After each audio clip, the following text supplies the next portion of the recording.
বন্ধুরা, যেমন ডিমের রেসিপি দেখতে হয়েছে, খেতে কিন্তু দারুণ হয়েছে। একবার না খেলে বুঝবেন না। এরকম সবজি আলু দিয়ে ডিম ভুনা করলে, মানে ডিমের ঝোল করলে খেতে কিন্তু দারুণ লাগে। দু মুঠো ভাত বেশি খাবে পরিবারের সবাই। আর আমার ছেলে, আমার হাজবেন্ড খুবই পছন্দ করে এইভাবে ডিম রান্না করলে। এরকম আমি বারবার রান্না করে থাকি আর বন্ধুদের সাথে বারবার শেয়ার করি। যেহেতু আমরা যে খাবারটাই খাই সেই খাবারটাই বন্ধুদের সাথে শেয়ার করি, কারণ আমরা অন্য কোনো রান্না করে শেয়ার করি না। যে খাবারটা খেয়ে থাকি প্রতিদিনের, সেই খাবারটাই সবার সাথে শেয়ার করে থাকি। নমস্কার বন্ধুরা, সবাই কেমন আছেন? আমি পাপড়ি কিচেন অ্যান্ড ব্লগ থেকে নতুন একটা রেসিপি নিয়ে চলে আসছি। আশা করি আপনাদের কাছে রেসিপিটা অনেক ভালো লাগবে। নতুন এবং পুরান বন্ধুদের জন্য অনেক ভালোবাসা এবং শুভকামনা রইল মন থেকে। আর এখানে নিয়েছি অনেকগুলো ডিম সিদ্ধ করে, 9টা ডিম আছে, তাই রান্না করব। সাথে কেটে নিয়েছি আলু পেঁয়াজ, আর কেটে নিয়েছি গাছের সবজি। এটা দিয়েই রান্না করব। এখানে ছোট ছোট বেগুন ছিল 4টা গাছে, আর ছিল কাঁকরোল 2টা কাঁকরোল, আর আছে ঝিঙ্গা আর আলু। সাথে এই গাছের সবজিগুলো দিয়েই আমি ডিমটা রান্না করব। বন্ধুরা, ডিমটা কিন্তু আমার ভাজা হয়ে গেছে, এখন আমি তুলে নিচ্ছি। আর এখানে নিয়েছি পোলট্রি মুরগির ডিম। ডিম ভাজার পরে আলুটা খুব সুন্দর করে ভেজে নিচ্ছি।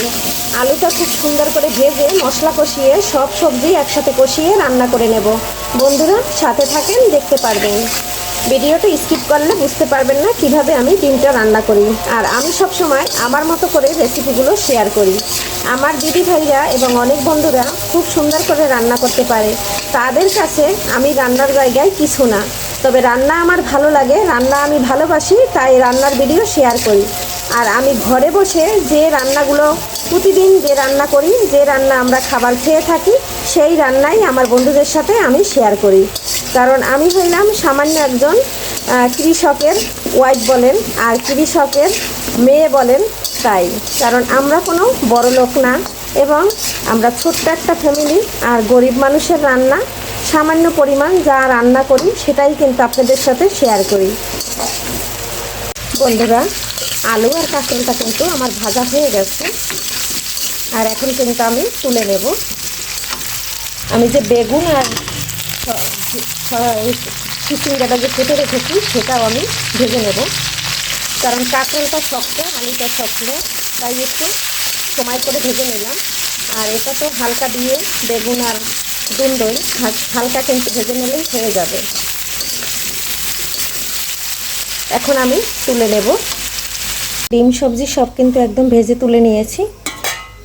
কড়াইটা ধুয়ে আবারও তেল দিয়ে জিরা ফোড়ন দিয়ে দিয়েছি আর একটা তেজপাতা। এখন আমি এক এক করে মশলাগুলো ব্যবহার করব।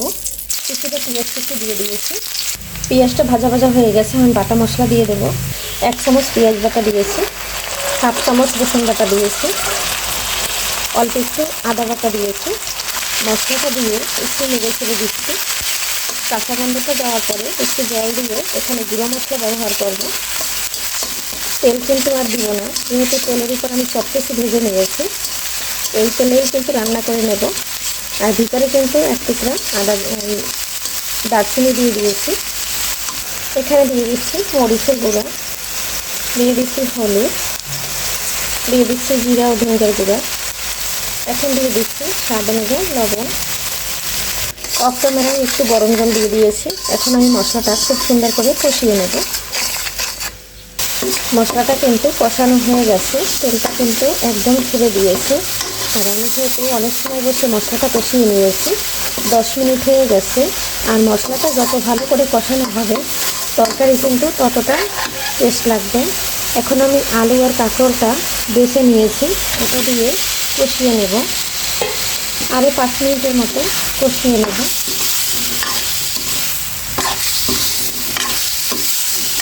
এখন আরেকটু জল দিয়ে দেবো, দিয়ে আমি সুন্দর করে কষিয়ে নেব।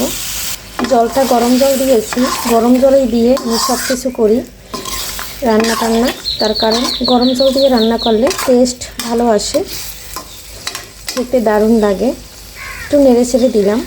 ডিম আর বেগুন এখানে রেখে দিয়েছি, আর ওই যে দুন্দর। এখন আমি ডিম কড়া মাঝখান থেকে এভাবে একটু কেটে দেব, তাহলে খুব সুন্দর করে মশলা ঢুকবে। প্রতিটা ডিম এক এক করে একদম ফাটিয়ে নিয়েছি। আর এতে করে কুসুমের ভিতরে খুব সুন্দর করে মশলাটা ঢুকবে। অনেকে কুসুম খেতে চায় না, মানে ভিতরে মশলা ঢোকে না, তার জন্য এর জন্য কিন্তু আমি সবসময় ডিম এভাবে রান্না করি। প্রতিটা ডিম একইভাবে একদম মাঝখান থেকে ছেড়ে নিয়েছি। এদিকে আমি একটু নেড়ে ছেড়ে মশলাটা দিয়ে কষিয়ে নিচ্ছি যাতে মশলাটা না লেগে যায়। বন্ধুরা, একদম কষানো কিন্তু আমার হয়ে গেছে। এখন আমি গরম জলটা দিয়ে দেব। যে যেরকম ঝোল রান্না করবেন সেরকম দেবে। আমি একটু ঝোল বেশি রান্না করি কারণ আমার বাবু অনেকটা ঝোল পছন্দ করে। গরম জল দিয়ে দিয়েছি। এখন আমি ডিমগুলো আর বেগুনটা দিয়ে দিলাম। বন্ধুরা, তরকারিটা একটু নেড়ে ছেড়ে দিচ্ছি। আর এখন আমি কয়েকটা আলু ভেঙে দেব, তাহলে কিন্তু ঝোলটা একদম গাঢ় হয়ে যাবে। তাহলে কিন্তু আর 5 মিনিটেই রান্না করে নামিয়ে নিতে পারবো। তার কারণ এটা আমি কষিয়ে নিয়েছি, ভেজে নিয়েছি। এখন আর এটা বেশি সময় রান্না করতে লাগবে না। আলুটা সম্পূর্ণ সিদ্ধ হয়ে গেছে। একদম ভেঙে দিচ্ছি। কয়েকটা আলু আমি ভেঙে দিয়েছি। এখন আমি একটু ভাজা জিরার গুঁড়া দিয়ে দেব। যেহেতু বলেছি ঝোল ঝোল রান্না করব, ভাজা জিরার গুঁড়াটা দিয়ে দিলাম। বন্ধুরা, ডিমের রেসিপিটি যদি একটু ভালো লেগে থাকে তাহলে সাবস্ক্রাইব করে আমার পাশে থেকে যাবেন আর একটা লাইক দিয়ে ভিডিওটা দেখা শুরু করবেন। আর যারা নতুন নতুন বন্ধুরা যোগ হচ্ছে তারা কিন্তু আমাকে ভালোবাসা দেওয়ার লগে লগে আমি তাদের পরিবারে চলে যাচ্ছি আর তাদেরকে দিয়ে এসেছি ফুল ভালোবাসা। কারণ আমি যার পরিবারেই যাই সবাইকে আমি ফুল সাপোর্ট করি, ফুল ভালোবাসি এবং আমার পরিবারের আসার সাথে সাথে আমি তার পরিবারে চলে যাই। আর আমি কিন্তু একটা মোবাইল এবং কম্পিউটার দিয়ে, যেহেতু বাসায় ওয়াইফাই আছে, আমার ছেলে কম্পিউটার দিয়ে ভিডিওগুলো দেখে আর ফুল ওয়াচ করে দেয়। আর আমার যেহেতু মোবাইল আছে, আমি যখনই সময় পাই তখনই ভিডিওগুলো দেখে নিই। আর এভাবে বন্ধুরা অ্যাক্টিভ বন্ধুর পাশে থাকবেন, আশা করি ভালো লাগবে।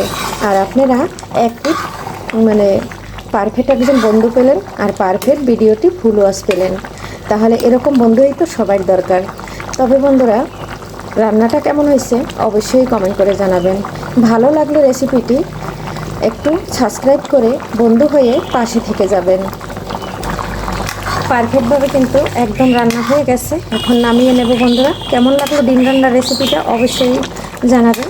আজকের রেসিপি এখানেই রাখছি, পরবর্তীতে দেখা হবে নতুন করে রেসিপি নিয়ে। এ পর্যন্ত সবাই ভালো থাকেন, সুস্থ থাকেন। আগামী ভিডিও দেখার আমন্ত্রণ জানিয়ে এখানেই বিদায় নিচ্ছি। Bye bye.